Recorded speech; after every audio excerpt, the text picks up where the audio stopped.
With all the fancy electric vehicles coming out of Mercedes-Benz these days, like the EQS, the EQS SUV, and the EQE, we sometimes forget that people, well, sometimes they just want an electric version of a gas vehicle that they already love.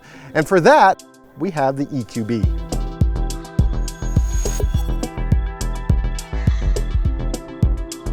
The EQB will be available in 2 trim levels in the United States. There will be the EQB 300 4MATIC that starts at $54,500 and the EQB 355 MATIC, which starts at $58,000. Now what's interesting is that this vehicle is based on the same platform as the GLB. In fact, that platform, it's a modular platform.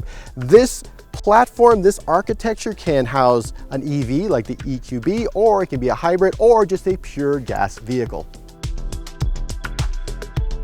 One of the selling points of this vehicle is that you can get an optional 3rd row that goes right here, so you can seat 7 people. Now, this isn't a huge vehicle, and Mercedes-Benz is very upfront about the fact that that 3rd row is essentially for folks who are 5'4" or shorter, so essentially your children. The 2 trim levels offer slight differences in power. The EQB 300 4MATIC has 225 horsepower and 288 pound-feet of torque, while the EQB 350 4MATIC has 288 horsepower, 394 pound-feet of torque. Both vehicles are based on a 400-volt system and are supplied with a 70.5 kilowatt-hour battery pack. This is where things get, well, a little less than ideal. Both variants of the vehicle, whether you get the 300 or the 350, both of them are all-wheel drive because they're 4MATICs, both of them only have 230 miles of range, which in regular life and your regular day, that's plenty for most people. But when people are out looking for EVs, they are looking at that range number and they see something that's under 250 and might turn them off. And that's a real danger for the EQB in the United States.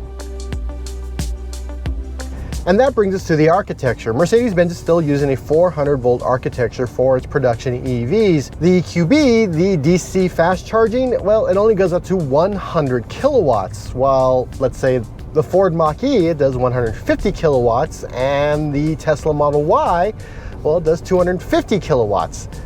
The EQB at 100 is, well, a little below the curve compared to everyone else.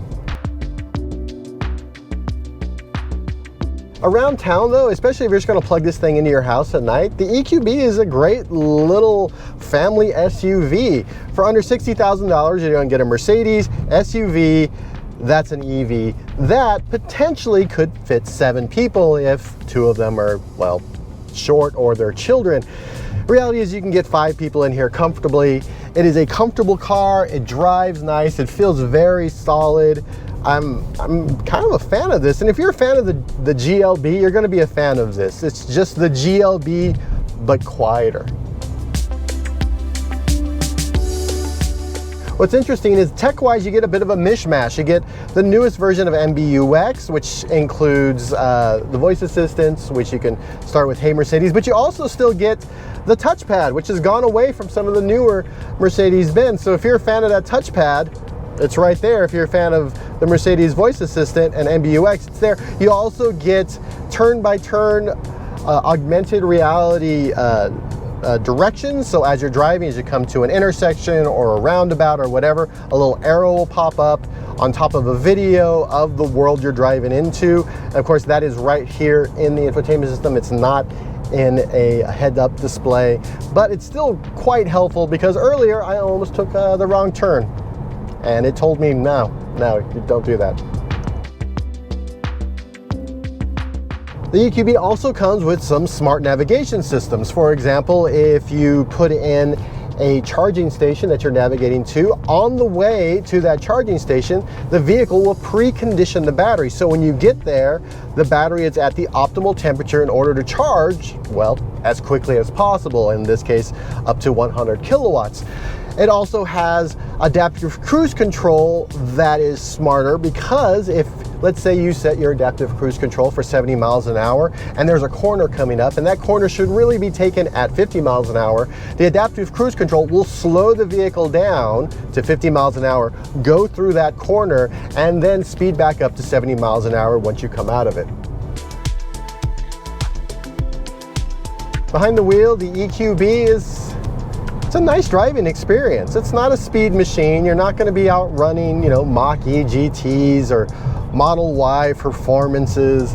Instead, you just, even with sport mode, it's not crazy off the line, but it does give you just enough acceleration so you can get on the freeway, you can pass people. The steering is tight but smooth. If you're looking for a well-built luxury SUV for under $60,000, you should check out the EQB, because that's exactly what you're getting. The EQB is a family luxury SUV that doesn't have a ton of range, but if you need something for cruising around town and taking care of errands that include picking up and dropping off the kids, this might be the SUV worth checking out. For more automotive coverage from the middle of Germany, be sure to subscribe to Engadget.